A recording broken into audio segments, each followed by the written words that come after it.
September brings us with Venus in Leo stationing direct and Jupiter in Taurus stationing retrograde, both at the beginning of the month. And towards the middle and the end of the month, we're going to have the Sun entering Libra, and then we're going to have a full moon in Aries. Both of these events are going to be activating the Aries Libra nodes in your birth chart. So hi and welcome back. I am your astrologer, Patricia Tate, and if you're new to my channel, welcome. To get updates as soon as they're released, please subscribe. And if you are returning, thank you for all the likes and comments because I greatly appreciate you. So this is your September 2023 astrology forecast. So for Pisces Sun and Pisces Rising, we have on September 3rd, we have Venus stationing direct in your 6th house.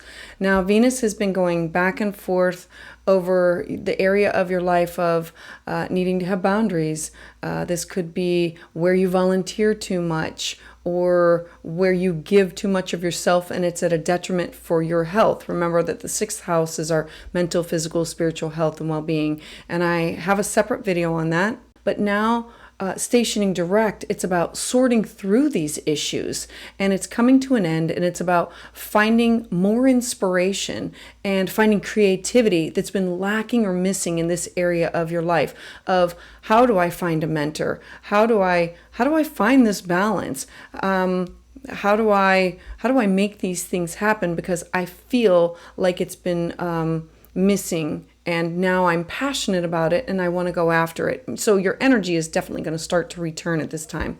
And then the very next day on September 4th, we're going to have Jupiter station retrograde. Now, your 3rd house of your life is your communication, your travel, your siblings, it's your neighborhood, it's things that go on close to home. This has been highly activated by the nodes that have just left. They are now going into your 2nd house of cash and property and self-worth and what you share with others. I have a separate video explaining all of that and what to expect for the next year and a half. I'll have a link to that. But they were here in your 3rd house. So your 3rd house has totally overgone a topsy-turvy transformation of this is the direction in which you were heading. These are the classes, the workshops, the way you were supposed to communicate. You had Uranus here, and Uranus was making hard and fast endings and new beginnings that came out. Everything was activated with the eclipses. Now with Jupiter, love Jupiter. Jupiter is rules over the top of your chart, your career, and it's about you. And so we see this as the direction in which you're supposed to be going. Your career, your job, your legacy, your public standing, how people see you in the public, and your 1st house. Your 1st house of you, your thoughts, your beliefs, your ideas, and how you are seen in the world. It's how you present yourself. And so now stationing retrograde, it's about taking all the thoughts, these ideas, these classes, these workshops, the people who have guided you, the knowledge that you have learned, and saying, I need to take it and go within. Because this is now changing me. It's changing my thoughts, my belief system. It's changing who I am and what do I want to do in the world. And how are people going to see me? And it's changing me at my core. And how do I take all of that, bring it in, and process it? Jupiter retrograde is also an opportunity to take it within and clear up karma and start the healing. So this will have something to do with you and clearing up some kind of karma about how you see yourself and how other people see you. And it's your vision and how other people see you. So it's an opportunity. I look at all retrogrades as an opportunity to work with the flow and not fight it. And so take it in, work through your karma. Try not to be, remember that in the sign of Taurus, it's about being slow and stubborn, but take it in, process it and say, where What do I no longer need that no longer serves me? I am ready to release this. I need to be more flexible. I need to change and evolve because those are not my thoughts anymore. Those are not my beliefs anymore. I'm not that person anymore. And then we're moving forward to September 14th. So on September 14th, we are going to have the sun and moon together, which signifies a new moon. I love this because it's an opportunity to begin anew.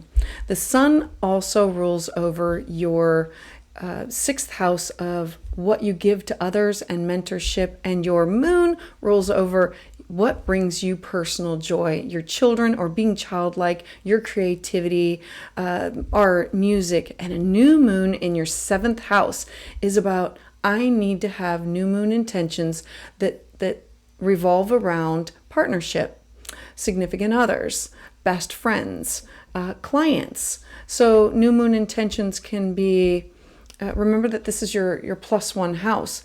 I need to be focused on projects, jobs, schedules, routines. I have to set aside time for this friend. I have to set aside time for this partner. I have to have boundaries with clients. I have to be the one to do this. Virgo is very detail-oriented, structured, and organized, and it's about coming up with a plan in order to make those things happen in your life. Now, the very next day, which I absolutely love, is going to be Mercury in Virgo stationing direct. So this is going to be an opportunity to help you get back on track and finish and get organized with these ideas. So the day before, you're going to have these ideas and you need to make a list. And then let's say that the list is 10 long. Take everything that is short and work on those things first, because it's going to take a while. It's going to take a few days for Mercury to gain some speed. And so finish the shorter projects first, like get them out of the way, anything that's been stalled for a while. And then as things start to speed up, you're going to have more time to devote to the projects that take you a longer time. It's about being organized in order to make it happen, but finishing the little things first and then focusing on a longer range goal for the bigger projects that you want to do. Then as we move forward on the 23rd.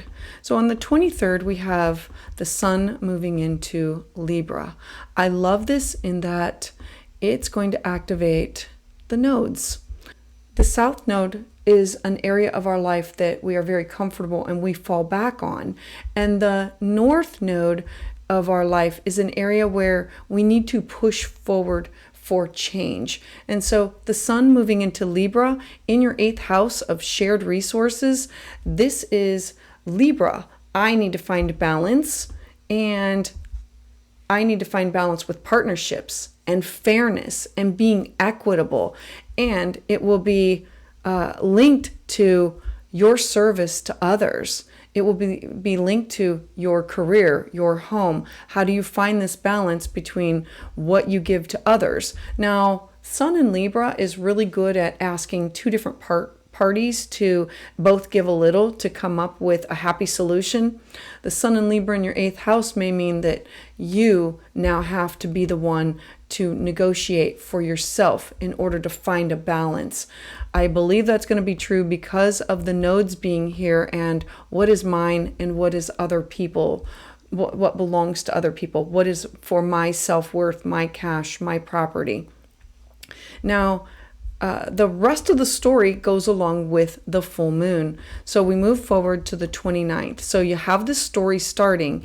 And so the sun still illuminating your 8th house is now going to say, there has to be some endings. I'm going to reveal some things. I'm going to have some closure for you in your 2nd house. The 2nd house is your cash, your property. It's people, places, and things that you hold in high standing or value. And it can be how you value yourself. And so it's in the sign of Aries. There's going to be something that's naturally going to come to an end. Because of Mars here, you may be the one that's initiating it, or it could be the person that you're sharing resources with that could be initiating this. But the full moon is about my emotions, my feelings. And being in the sign of Aries is I have the drive to initiate some things. I have the drive that I need to end some things here. Maybe you're willing to sell off some property. Maybe you're willing to get rid of some things. Maybe some things no longer serve your needs and you just want to find a new home for them, to get rid of them, to sell them off. It could be any of those things, because it's going to illuminate this is an area that I can get rid of some things, or some things need to come to an ending. Use caution to keep your temper in check, because the moon is very sensitive and emotional. And in Aries, it's fiery and it's like impulsive. So as always, I would love to hear about how this resonates with you in the comments below. And if you would like an individual reading, you can schedule at willowgracemystic.com. And to get updates as soon as they're released, please subscribe.